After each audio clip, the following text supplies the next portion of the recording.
you see this scene where Pumbaa goes after this bug, and then another lion shows up and chases him. So she's going to kill him and eat him. And see, that's an interesting thing, because one of the things that happens, I suppose you could think about this, one of the things that happens in late adolescence is that the formation of male gangs is often broken up by the proclivity of one or more members of that gang to get involved in an individual romantic relationship. And so the idea that the female lion is the carnivore, the female is the carnivore that will devour the group, is exactly right. And so what a girl will do often if she's in a relationship with, you know, somebody like a young man or an older adolescent, is she'll try to separate him from his dopey friends. And like, no wonder, you know, why wouldn't she do that? Because he does have dopey friends, and it'd be better for him if he could get beyond them. And so anyways, they're pretty freaked out about this. And so then Simba goes out and has a fight with this lion to protect his dopey chums, and I'm sure you don't need any explanation about what that means.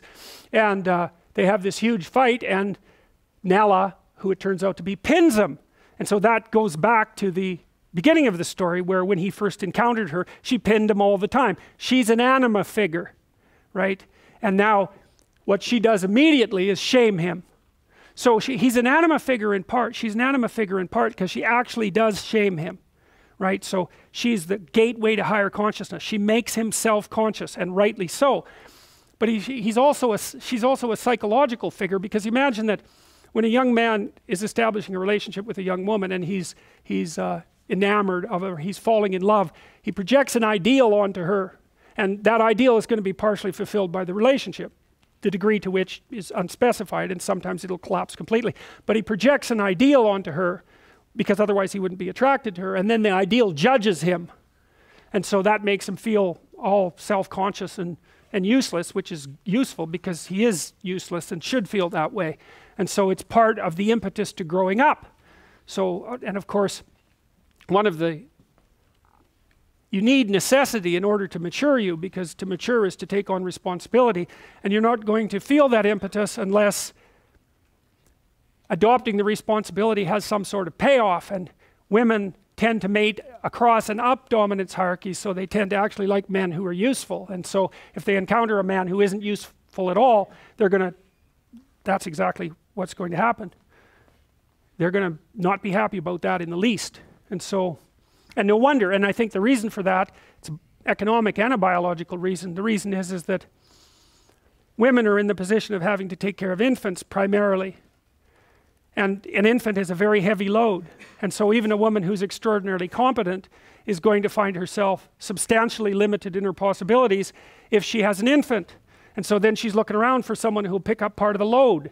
It's perfectly reasonable. And you're not going to pick up part of the load if you're completely useless. And so it's in the woman's best interest not to have 2 children, roughly speaking. So anyway, she pins him. And then he's all resentful about it immediately, because she's calling him on his stupid friends and the fact that he's out there gallivanting impulsively in paradise when there's real problems to be solved. And so look at him, he's all resentful and useless and you know, feeling put upon and picked upon, and you got to slap him again fundamentally. And she's just completely stunned by that. It's like, and tells him, you know, where's the Simba I used to know, right? He's a little doubtful about the whole situation there.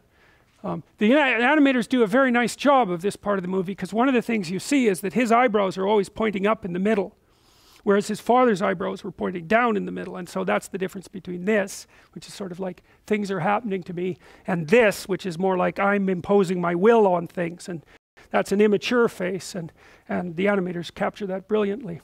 So here's where she shames him again. She tells him how much she liked him when he was little, and you know, a potential king, and how hurt she is that he's this useless, you know, wide-eyed, naive, impulsive, pleasure-seeking adolescent. And she tells him that she missed him, and God only knows why, because look at him again.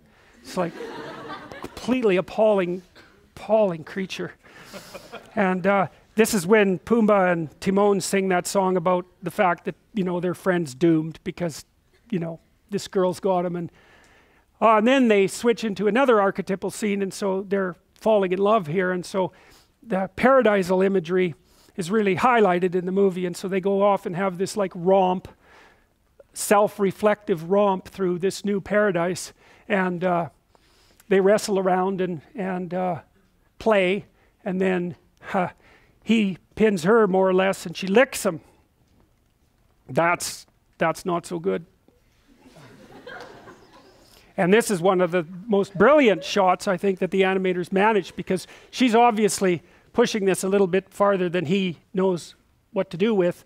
And so they're wrestling, and she licks him, and then she lays down and makes this face, which is, every single class I've ever showed this to, all laugh when they see that image. And that's a good example. So Freud said that jokes were a good route into the unconscious. So the question is, and this is an archetypal facial expression, and everyone knows exactly what it means. There's something sexually seductive about it, something very sexually seductive about it, despite the fact that it's a lioness. And the animators do an extraordinarily good job of capturing that. And so that has a huge effect on him. Well, these guys know that like, the game's up, man. It's like they know they're dead. Whatever attractions they can offer are paling in comparison to this. So anyways, things don't really progress past that, but you know, he gets a hint of her longing for him, what's waiting for him if he grows up, and the fact that she's completely disappointed in him because he's so completely useless. And so now he's lounging about, you know, like some basement dweller with Cheeto dust all over his chest, and trying to justify his absolutely useless life, and you know, saying that he doesn't have any responsibility to the devastated kingdom, and he's out there where Hakuna Matata, you know, I can just do whatever I want and follow my impulsive pleasures. And she thinks he's pretty pathetic, and the reason for that is because he is actually pretty pathetic. And she tells him that, you know, she's extraordinarily disappointed, and he gets all pouty about it. I mean, even here you see when he's got kind of an aggressive look on his face, there's still nothing about it that's commanding. It's petulant, right? It's like, well, now I'm irritated, but he's got no force, and still completely appalling in this particular situation.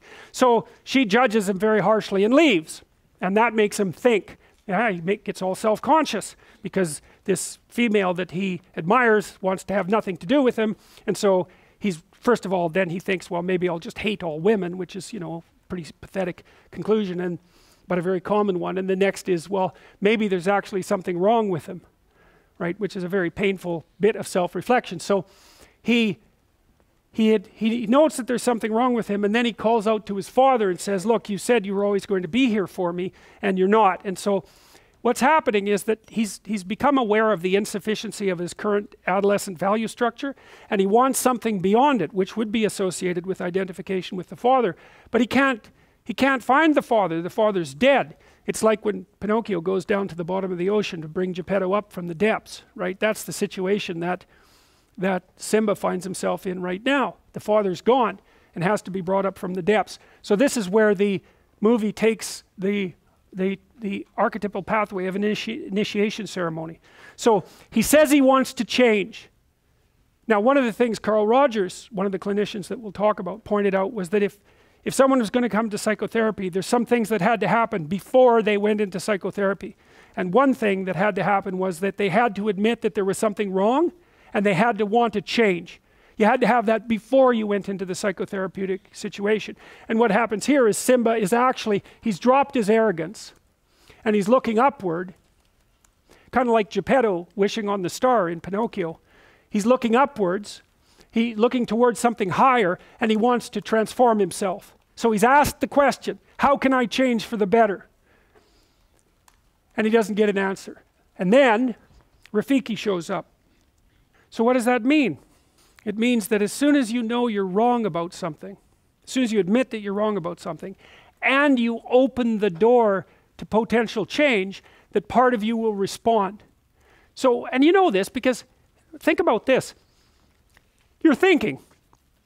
So you ask yourself a question, because that's what you do when you're thinking, and then you generate some answers. It's like, it's very strange. The thinking will actually work. You can actually come up with answers if you think about something.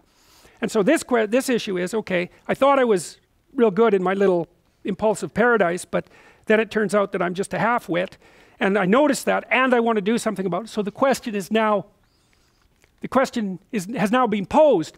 And what Jung would say is the deeper part of yourself, the part that still contains your undeveloped potential, will respond to that posed question and change the way that you look at things and change the way that you act. It'll start changing things so that you can tap those parts of yourself that are not yet developed. And you certainly do that in psychotherapy, but you can do that. Jung said that psychotherapy could be replaced by a supreme moral effort. And by that he meant was that if you really wanted things to be better, if you wanted to get your act together, and you admitted that you were insufficient in your current state, and you meditated on the issue and tried to figure out what you should do next to put yourself together, that you would be able to find out that there's something in you that guides the process of development. That's the self. It's the higher self in some sense. It's the thing that remains constant across transformations.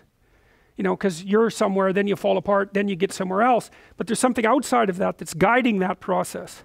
And that's also the self. That's what you could be. And you can communicate in some sense with what you could be. And that's a very strange thing about human beings. Anyways, Rafiki shows up, and Simba is sitting by the water, self-reflecting, and there's a little pebble that drops into the pool to attract his attention, and up pops the self. And Rafiki's a trickster. He tells him weird jokes, and he hits him with a stick a bunch of times, thank God, because someone really needs to. And he makes some stupid jokes about bananas and kind of entices Simba into following him, right? He lets him know that he has a secret, and he entices Simba into following him. And so Simba's all of a sudden become interested in something. So if you ask yourself what the next developmental stage is, and you really want to know, then all of a sudden you're going to become interested in things that might move you to the next stage. And that'll happen more or less unconsciously. So anyways,